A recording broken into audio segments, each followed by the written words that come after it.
But as investigators soon learned, the night Dorothy Davis died was not Christian's first attempt to erase the life that tethered him.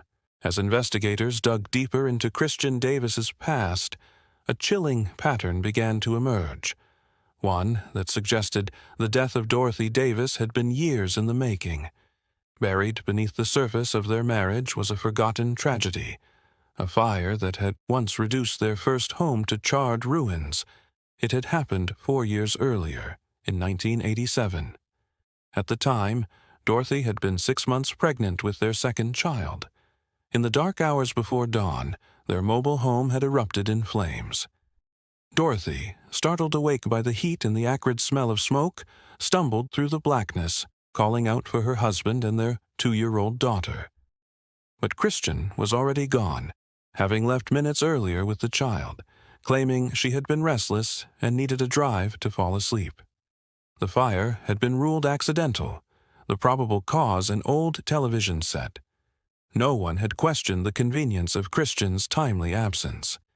No one had asked why a father would remove only one child, leaving his pregnant wife behind to face the inferno alone.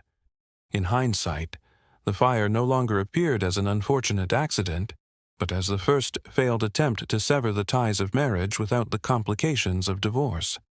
It was not a singular act of recklessness, but the beginning of a pattern of cold, calculated elimination. Years later, that same detachment would resurface with deadlier precision.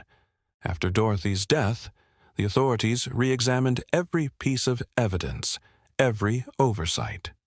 Special attention was given to the so-called suicide letters. Found near Dorothy's body, the letters had been hastily torn from their envelopes, suggesting a rush to display them to make their presence undeniable to first responders.